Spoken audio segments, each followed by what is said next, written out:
لا الہ الا اللہ.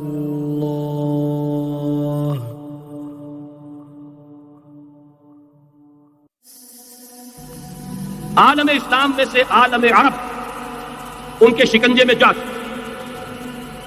کیوں بنا کر کھڑے ہوئے ہیں اسرائیل کو ماننے کے لیے اور سر تسلیم خم کرنے کے لیے. بہرحال نوٹ کر لیجئے، عالم عرب جا چکا. کوئی دن کی بات ہے، میں سنسنی پیدا نہیں کرنا چاہتا، لیکن حالات اور واقعات سے نگاہیں بند کرنا بھی کوئی دانش مندی کی بات نہیں. یہ ایودھیا کی مسجد شہید کی گئی. ابھی یہ ایک بہت بڑا مزار جو ہے شہید کیا گیا، اس کے ساتھ کئی مسجدیں شہید کی گئی. یہ سب کیا ہے؟ یہ مسلمانوں کی نفس دیکھی جا رہی ہے کہ کوئی غیرت اور حمیت نام کی کوئی شے باقی ہے.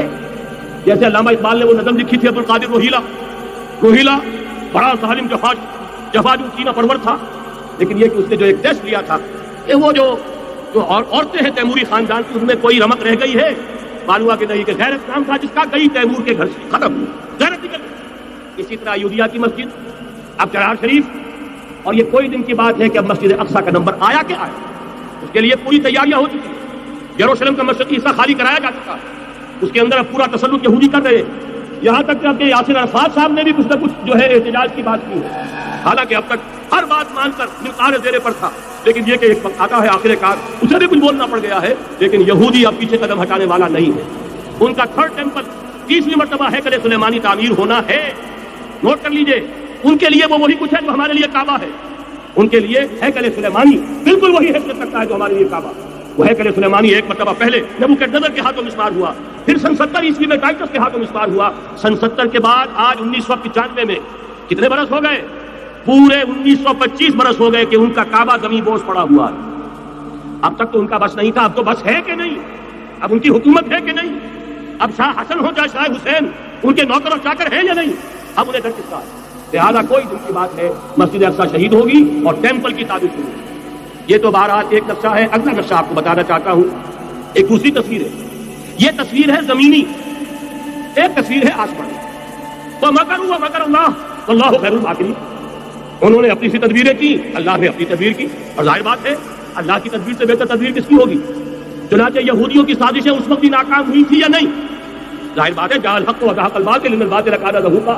لہذا یہ آیتیں دونوں اعلان کر رہی ہیں کہ یہودیوں کی سازشیں بالآخر ناکام ہوں گی اور دین حق کا بول بالا ہو کر رہے گا. یہ تو ان آیتوں سے ظاہر ہے. یریدون لیطفئوا نور اللہ بافواہہم واللہ متم نورہ ولو کرہ الکافرون. یریدون ان یطفئوا نور اللہ بافواہہم ویابى اللہ الا یتم نورہ ولو کرہ الکافرون. هو الذی ارسل رسولہ بالہدی ودین الحق لیظہرہ علی الدین کلہ ولو کرہ المشرکون. اللہ نے تو بھیجا ہی ہے اپنے رسول کو اس فیصلے کے ساتھ اور یہ ذمہ داری اور مشن دے کر کہ جو دین حق آپ کو دے کر بھیجا جا رہا ہے اسے غالب کیجئے، نافذ کیجئے، قائم کیجئے. اس مشن کے ساتھ بھیجا جا رہا ہے. قرآن کہتا ہے بتائیں دون وما ارسلناک الا کافۃ للناس بشیرا ونذیرا. اے محمد صلی اللہ علیہ وسلم، ہم نے نہیں بھیجا ہے آپ کو مگر پوری نوع انسانی کے لیے بشیر اور نذیر بنا کر.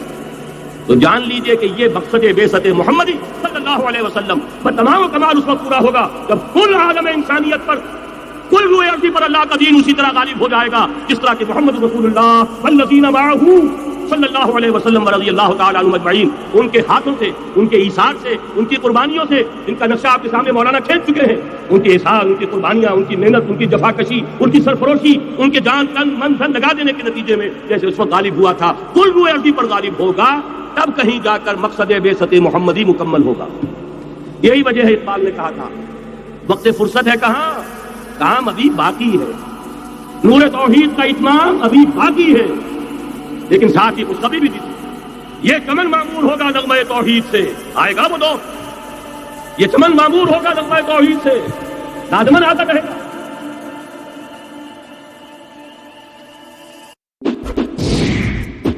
Like this video, write a comment, and don't forget to subscribe. Subscribe now.